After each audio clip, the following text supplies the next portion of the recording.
반갑습니다. 정전 이야기꾼 방길튼 교무입니다. 이번 시간에는 일원상 법어의 첫 문장인 이 원상의 진리를 각하면 시방 삼계가 다 오가의 소유인 줄을 알며에 대해서 살펴보도록 하겠습니다. 그러니까 일원상 진리를 깨달으면 시방 삼계가 다 오가의 소유가 된다는 것입니다. 여기서 시방 삼계의 시방은 동서남북 사방과 그 간방을 합한 팔방 그리고 상하를 더한 시공간을 말하는 것이죠. 그러니까 삼계, 여기서 삼계는 욕계, 색계, 무색계로 결국 중생이 살아가는 마음세계를 말한다 할 것입니다. 정산종사 법어 경입phẩm 51장에서 삼계에 대해서 말씀해 주시는데요. 욕계는 식, 색, 재 등 물욕, 무력에 끌려 이렇게 허덕이는 그러한 중생의 마음세계라 한다면, 색계는 명상, 명상이라 하면 명예 같은 명예욕 등에 끌려서 그 막 사량개교가 많은 그러한 중생의 마음세계요. 무색계는 자, 이 명상에 끌리는 바도 없고, 아까 그 색계에서는 명상이 끌린다고 했지 않습니까? 근데 이 무색계에서는 명상이 끌리는 바도 없고, 그래서 사량개교도 없다는 생각인 그 법상에 고착되어서 이 명리와 사량과 개교에 끌리는 사람, 이런 사람들을 싫어하는 그러한 중생의 마음세계다고 밝혀주고 있습니다. 결국 이 말씀도 시방삼계라는 시공간에 사는 중생의 분별망상의 세계가 바로 삼계라는 말입니다. 일원상 법어에 그림이 나와요. 그림. 일원상이 그려져 있어요. 처음에 큰 일원상이 그려져 있어요. 이 원상. 이 원상. 이게 원상은 뚜렷한 실상이죠. 이 원상의 진리를 깨달으면 어떻다는 거예요? 맨 먼저 말하는 것이 바로 시방삼계가 다 오가의 소유인 줄을 알게 된다는 것입니다. 자, 여기서 오가가 뭐냐 이거죠. 오가. 한자로 보면 나오 집가. 그래서 이것을 굳이 풀어본다고 하면 이 오가라는 것이 바로 참나, 내 집, 내 고향. 우리말에 비슷하게 하려면 우리 집, 이런 표현이 맞을 거예요. 그러니까 오가는 우리 집이에요. 우리 집. 소유는 뭐냐? 바소 있을 유. 그대로 풀어보면 있는 바 이렇게 돼요. 있는 바예요. 소유는. 개야의 개체들의 가짐, 소유하는 가짐이 아니라 드러나 있는 바.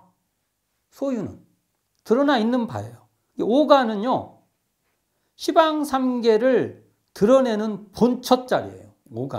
오가가 어디냐? 시방삼계를 드러내는 본처자리로 자타의 분별이 붙을 수 없는 청정한 자리를 오가라 하는 것이죠. 이와 같이 자타의 국한이 없는 청정한 자리가 바로 오가인 우리 집이에요. 우리 집. 우리 집이 어떤 집이냐? 바로 이 오가라는 것입니다. 시방삼계가 청정한 오가인 우리 집에 뚜렷이 드러나기에, 바로 우리 집 자리에서 그대로 드러나기 때문에, 시방삼계가 그대로 드러나기 때문에 이것을 오가의 소유라고 말할 수 있는 것이죠. 자, 소유라고 할 때 이 소유라는 것은 청정한 자리에서, 청정한 그 자리에서 시방삼계가 환히 드러나 있는 것이죠. 이를 뚜렷한 실제인 원상이라고 말한 것이죠. 원상도 뚜렷한 실상이지 않습니까? 시방삼계 자체가 뚜렷하게 그대로 드러나 있는 바, 그기 때문에 이것을 원상이다, 이렇게 말할 수 있는 것이죠. 소태산 대종사는 이렇게 뚜렷하게 드러나 있는 이 국한이 없는 이 자리를 오가의 소유라고 하는데, 이 오가의 소유라는 구체적인 신뢰를 우리에게 제시해 주고 있습니다. 대종경 불지품 20장 나오는 남중리 소나무가 그 일예가 되는데요. 원기 14년인 1929년 월말통신 제21호에 대우주의 본가를 찾아 초인간적 생활을 하라라는 그 제목의 본문이 등장합니다. 여기서 대우주의 본가가 바로 오가입니다. 우리 집이에요. 우리 집이에요, 우리 집. 너무 집이 아니라 우리 집이라고요. 어디가요? 대우주의 본가가. 자, 이 본문은요, 경성에 가시기 위해서 소태산 대종사는 그때 원평으로 귀가하려고 하는 불법연구회 회장 조성관과 함께 그러니까 총부에서 익산역까지 가는 도중이었어요. 갈 때 남중리를 지나가는데 지금 남중교당 근처예요. 이때 조성광이 그 일대에 빼어난 노송, 조선솔 한 3-4주가 있었나 봐요. 빼어난 그 소나무를 보고 익산회관으로 옮겨놓고 싶다라고 감상을 표해요. 그렇죠. 너무 좋으니까 우리 가까이 이렇게 놓으면 좋지 않습니까? 그러니까 소태산 대종사께서 말씀하십니다. 회관이 소를 떠나지 아니하고 솔이 회관을 여의지 아니하여 솔과 회관이 모두 우리 집, 여기 우리 집 나오죠. 우리 집 담장 안에 갈마 있다라고 말씀하십니다. 그러니까 소나무와 익산 총부 그 사이에 간격이 없으면 우리 집 안의 오가의 소유라는 것입니다. 그리고 이어서 또 말씀하십니다. 자, 이 대목 굉장히 중요합니다. 이어서 이제 이걸 우리 집이라는 말을 설명을 하는 거예요. 우리 집이 어떻게 생겼냐를 우리 집 구경 해야 되지 않습니까? 우리 집이 어떻게 생겼는가를 딱 설명해 줍니다. 자, 현재의 유형한 존재가 참 그대가 아니며 익상 회관도 변천 있는 집이요 원평의 살림도 국한 있는 살림이요 현재 그대도 존멸 이렇게 멸해가지고 존멸에 윤회하는 것이니 자, 이 대목이 중요합니다. 변천도 국한도 존멸도 없는 그대의 집 그대의 살림 참 그대를 찾아 변천도 국한도 존멸도 없는 그러한 집을 찾으라는 거예요. 찾아서 장존 불멸의 영생락을 얻으라. 장존이라는 거 그냥 길이 존재해서 멸하지 않아요. 이 자리는 사실은 불생불멸한 자리죠.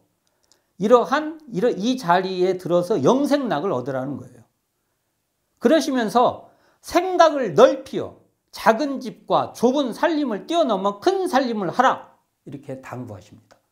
명쾌하게 우리 집을 설명하셨죠. 이 자리가 우리 집입니다.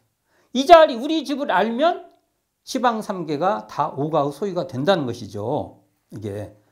자, 그 뒤에 어떻게 시방삼계가 오가의 소유가 된다는 것을 또 소태산 대종사께서는 이어서 구체적으로 말씀해 주십니다. 다시 봉독해 드리겠습니다. 소소한 하늘이 위로 장막을 두르고 광막한 지구가 그 자리를 하였나니 이것이 참말 군의 큰 집이다. 이 집이야 변천도 개조도 없는 천만년을 가더라도 그대로 있는 집이다. 중간 생략합니다. 그 집 속에는 또한 한정없는 살림이 구족히 갖추어 있나니 자 여기서부터 중요합니다.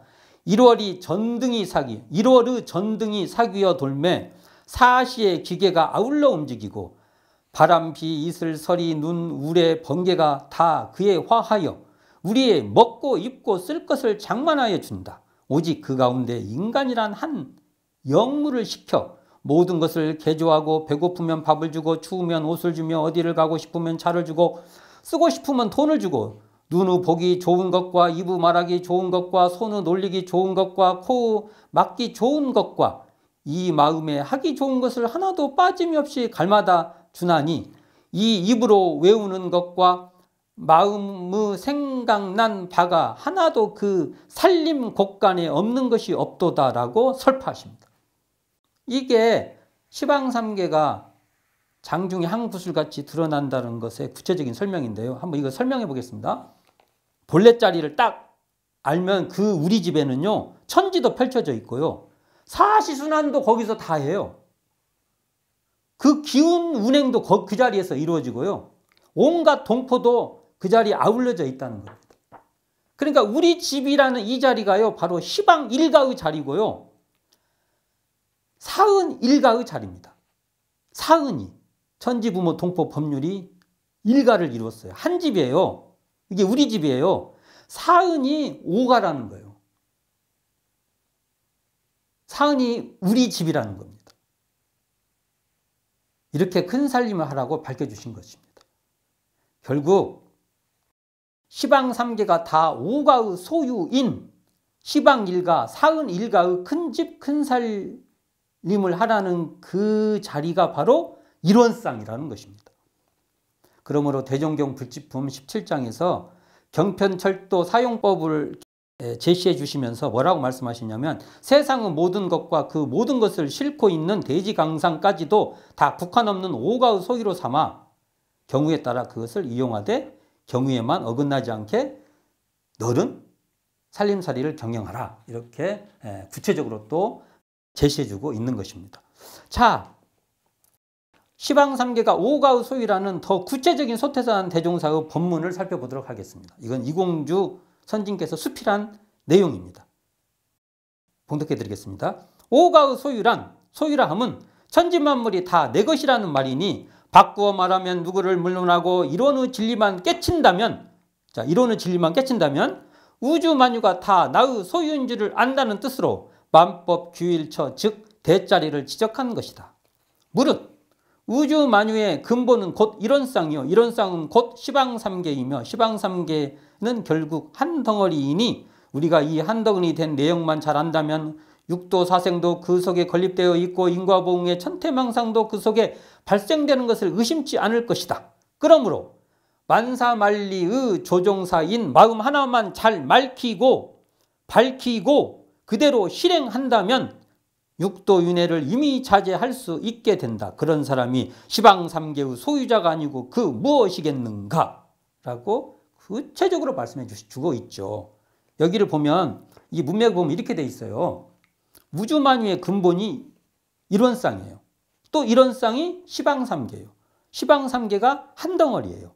이 한 덩어리에 육도 사생이 건립되어 있고 또한 인과보응의 천태만상이 펼쳐져 있어요. 이게 다 같은 자리예요. 그럼 우주만유의 본원이 결국 시방 3개예요. 그 자리에서 보면 그 자리가 일원상 자리가 우주만유의 본원이면서 또 우주만유를 그대로 드러내는 자리예요. 그러니까 한 덩어리인 일원상에 육도사생도 인과보응의 천태망상도 건립되어 있으므로 이 한 덩어리인 일원상, 이게 일원상 법으로 말하면 이 원상을 깨달으면 시방 3개의 소유자가 된다는 것입니다. 이걸 또 이렇게 말씀하십니다. 이 말씀을 이제 이어서 말씀하시는 건데요. 그러나, 자, 이거 중요합니다.